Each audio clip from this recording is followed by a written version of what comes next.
Hello there, everyone, and welcome to episode number 181 of the Real Life Process podcast. So excited to have you back again this week, whether you're listening in on your favorite device or you're watching us live on our new YouTube channel. We are just glad you're here and you're watching and you're listening in. We are having great response to our YouTube channel, and we'd love to invite you to head on over to the Real Life Process on YouTube and subscribe to that channel. But we love have you listening in as well. So as I said, my name's Teresa McCloy, and each week here on the podcast, we invite you to listen in as we share tips and stories and action steps that will lead you to living your life from rest, not rush, and truly doing what matters. We've been walking through the components of our 4-component process here on the podcast the last several weeks. And we're having so much fun kind of just going back through our signature content. It really is a framework that will help you develop a unique modern day rule of life through self-discovery, 90-day projects, time management, and spiritual practices. And we look at all those things. We are going back through the content because our brand new book is coming out this fall. And in that book, I'm sharing parts of my story and how I created the Real Life Process, what brought me to knowing that I needed a new rule of life, and then the components of the process as well. So we're excited. We'll be sharing more here on the podcast about that book as well. But we just want to help you craft a full and extraordinary life that has those extraordinary moments in it. So whether you're listening to grow yourself internally to externally, or you're listening in because not only do you want to grow yourself, but you want to grow in the work and the business that you have, we're just glad you're listening and that you're a part of our community. As I mentioned, we have been going through the process and just walking through each and every step and each component along the way. And as we're doing that, we're having so much fun because it's fun for us to go back and remember the process and put the touches on it that we've added to. We've done this on the podcast before, but it is great to dive in this way as well. So if you're watching on YouTube, I'm actually going to pull up my slide deck. You can see I have some handouts there. You can go to our show notes and get the different handouts that go with the process. And we're going to be even updating those more and having more of those as we get our workbook together that'll be going with the book. And we're working on that this summer, but it's just an exciting time here at the process. Myself and the team are super excited about bringing this work out into the world. Many of you may know, as you've listened to the podcast, that we also have facilitators across the country and actually into other countries now that use the Real Life Process in the work that they do. And so you can see those people over on our website at thereallifeprocess.com. And you can also see our coaches there and how you can work with our coaches and walk through the Real Life Process. So head on over to the show notes. You can find those links there. And you can also find them here. If you're watching on YouTube, I'll share all of those here at the end as well. So just to review just a little bit, as we came in and just talk about the 4 components, we've walked through the first component, your real life being, defining what matters, and then beginning to create this real life view document, this 2-page document where you're just going to kind of capture like a map that you can use. So you can head back a few episodes and you'll find that real life being episode, and you can get that download there. Then we talked about real life action, creating 90-day actionable projects. We talked about that last week on episode 180, how you're going to move forward with those things that you said, these things matter to me. And they connect on some of the very early episodes. We talked about the needs and values. We talked about the signature tool of the Enneagram, signature tool of needs and values, how you mind map things out, all of our tools that we use. And we start to put those in action in that second component. What matters? What do I say about that? We call that an I am statement. How do I want that part of my life to look in the next year or two? And now how am I going to put it into action? But today on this episode, I want to talk about probably the one that most clients come to me for coaching around in the beginning, and most of our facilitators say they get questions about, and that is time. Creating a framework to order our calendar so that each day matters and becomes an extraordinary day. Now, I know that sounds like a pretty lofty goal to say every day becomes an extraordinary day, but I believe it can, because so much of it is mindset. How do we feel about the day at the end? How are we able to sit with what's gone on that day and frame it and be in touch with our heart, our emotions? How has our body felt today? How is our mind thinking? Is it ruminating on anything? And so we're going to talk about all those things as we talk about time, ordering, aligning our days. And then on the next episode, we'll get into that fourth component. How do I sustain this? How do I live it out? But let's dive into time first. As we have done our real life view, we've gotten that first page together, areas of focus, our needs, our values, what am I good at, all of those things. And then we've project out from there. And then we're like, okay, I have this action step list for my projects. I know how I want to move forward in 2 to 3 areas, but I have the rest of life going on. This isn't the only thing that I'm going to be doing. So I have a unique way of looking at time that actually comes from a story that I'd like to share with you. I've kind of always been a little bit addicted to time management, and throughout my whole life, I've read all the self-help books, all the ways, how can I be more productive? What can I do? And I just want to share a little bit of a story of when we were walking through a really tough journey with our son, Eric. And if you haven't listened to previous episodes and you're new to the podcast, our son passed away from addiction at the age of 30. And through walking that journey with him in 2017, when he passed away, and the 10 years before that, I realized that I had a lot of discovery and awareness to do around this idea of time. And it actually happened during Eric's funeral. There was kind of an aha moment for me. It was a very large funeral on a very hot August day in 2017. And just like with many grieving processes that you're at the funeral, many people came and they were there with us. But I distinctly remember my high school friends coming. And those that couldn't come had reached out to me and offered their condolences and were with me during that time. And I remember that over this period of time, there were 4 of us girls, much like you, maybe, that were really good friends in high school. We kind of hung out together. We did, from 3rd, 4th grade on together. And they had done the work of staying in touch with one another. And actually, I had been the one that was always too busy to get together with them.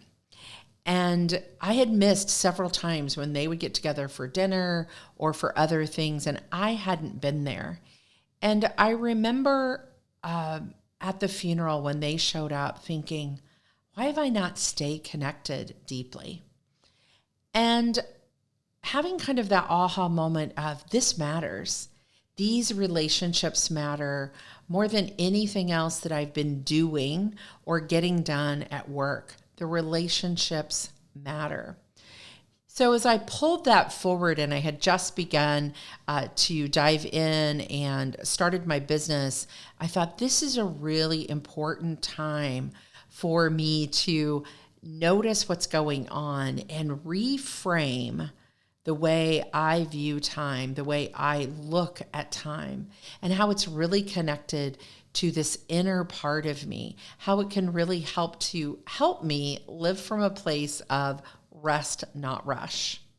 So these 4 time blocks that I teach, and many of you may have heard time blocking on other podcasts and in other content from other influencers and coaches, but the way I view time is so different because it really is putting into our calendar the things that matter most first.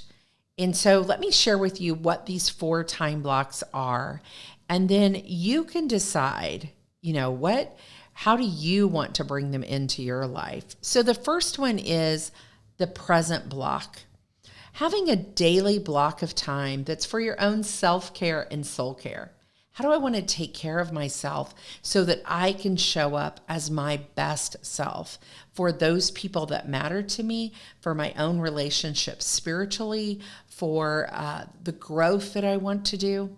And so this could be anywhere from a 30 to a 60-minute block of time on a daily basis, if at all possible. You may have to work up to that, but on a daily basis. Then we also encourage you later on as you get into the process to set aside some time quarterly for a full day to be present to yourself. We often call that a 90-day reset.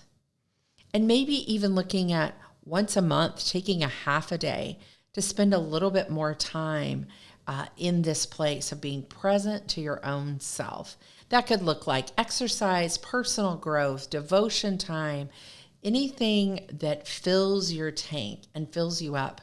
And so short bursts of time, maybe at the beginning of the day, that seems to work best for most people. Some people do a present block at the end of the day.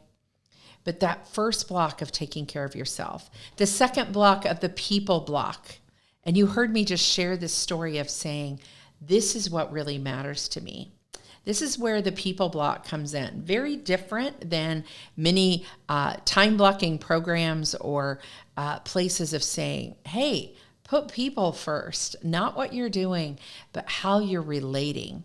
So I go into my calendar and I block out times that I could do lunch with people, times that I want to go on a date night with my husband because he's one of my people. We have some worksheets when we coach through the process that we actually look at the different categories. Community and long-term friendships is in there, as I shared that story that I learned when our son passed away about those deep friendships and making time for family and extended family, how you serve maybe in your church or your community, and how you volunteer with other people, and how you grow maybe with a coach or with a mentor or with a spiritual director. Those are all people blocks. They also can be a little bit of a present block, but they're people blocks. So I block those out ahead of time. I never know what opportunity is going to open up to go into that people block, but I block those ahead of time. It often reminds me of the story when you fly on a plane of put your own oxygen mask on first, and then you can help others. So the present block and the people block are about taking care of your own self-care and soul care, and then taking care of the people that matter. If you don't spend that time on your calendar, something will take it. Something will rob it and steal it. And you'll wonder, where did it go? So let's pre-decide how we want it to look. So then the third block that comes in is now we're getting into back to those projects that we action stepped out in component number 2. We're going to block away some time on our calendar to work on those purposely. Now, I find for most people, they'll need a couple of these blocks a week. If it's something as simple as cleaning out the garage or pouring into, building out something in your business or bringing on a new team member or whatever it might be that's a project for you, working on your marriage. So maybe you're doing a class together or whatever it might be. Project blocks can run the gamut of anything and everything. But if we don't purposely block out time to move forward in those action steps, we won't ever see it move to the next place. We won't ever see it get to the place where this is what we're focusing on in the next 90 days. So blocking out some time for project blocks. Can't do lots of time. We only need one or two of those. We only have one or two blocks or one or two projects. And so we're blocking out a couple of times a week to work on one or two of those projects. Then the last time block is a prep block. Now, what I often hear from people, these are blocks of time set aside to help buffer and create space to do the everyday ordinary tasks, the things that are just part of our life, buying the groceries, picking up the dry cleaning, going to the doctor, returning a phone call, checking our email, doing our calendars, all the things that come with life and with business that are just tasks. Different than action steps. Action steps are part of a pre-decided project that we know we need to do this step and this step and this step. Tasks are the things that come up in our everyday life. I often use a Scratchpad to write my tasks on, but I'm using maybe some software to work on the projects that I'm working on. Many times people start with prep blocks, and you notice I put it in your calendar last because it's going to fill in the cracks and the crevices, but 2 to 3 blocks a day with specific start and end time will be super helpful for prep blocks. You can get a lot done in 30 to 45 minutes or an hour if you give it specific time to work on it. So present blocks, people blocks, project blocks, and prep blocks are all part of living out our best everyday ordinary life. And so what I'd love to encourage you to do is either take a blank piece of paper or take a Google Calendar or an Outlook calendar and create a whole new calendar and pencil in your current week. How is your current week happening? We also have a download for this in your show notes if you just like a blank piece of paper already gridded out for you, Monday through Friday, 6 o'clock in the morning to 7 p.m. And fill in, how is your calendar currently flowing? What does it look like now? Now, I love to do this in Google because I can color code some things and mess around with it that way, but just get it down so that you can see the reality of how your time is being spent. You might even be able to look back at your last calendar and do it from there. And then I want you to take another blank, just like that first one, and write in from the 4 time blocks I just gave you how you'd like for your calendar to look. Now remember, we want margin. We want white space. I often use the example of the pickle jar and, putting in the pickles first, then the juice, but you can't fill the jar all the way to the top. It has to have some margin. So don't fill your calendar all the way to the top. Let it have some margin. Let it have some white space. One of the things I love to do, if something gets taken off of my calendar, an appointment cancels, or something happens where I don't have to be at something or schedule changes, I don't add anything back in. I see that as a gift to have some white space and some time, because there will always be something that doesn't go quite according to plan, and you're going to need that extra time. But do the comparison of what am I currently doing and what am I doing now? Even if you've been time blocking for quite some time, it's always good to do a refresher to see, gosh, I didn't realize how much that had creeped in, or how much I want to realign, or I'm not spending enough time with people, or I'm spending way too much time in prep and I want to cut that back, or do I need to bring someone in to help me with some things? Where could I ask for some assistance? And so doing that comparison is so helpful. I want to share with you a quote from the book. It's actually from one of our facilitators, Nancy Lopez. She says this: "The real life process gives me the language and the framework and the structure to feel freer in both my personal life and her coaching practice. I found my heart beating strongly and more empowered to use the gift of time intentionally with focus and allow God to multiply it for me. I now see that although time creates the doing part, it so ties back to my being. And I see that through the real life process. So goes on to say, I have a much better sense of my being. So what I do is in alignment to who God created me to become. That is such a huge win when we can see that the time that we're spending is actually in relationship to who we are being. It gives us such an important place of connection to those areas of focus, to who we're being, and now we're living it out. Such a deep connection to living from rest, not rush. You know, in this chapter in the book, I also talk about how I started a practice of posting every day in social media a picture of how my day had been an extraordinary moment.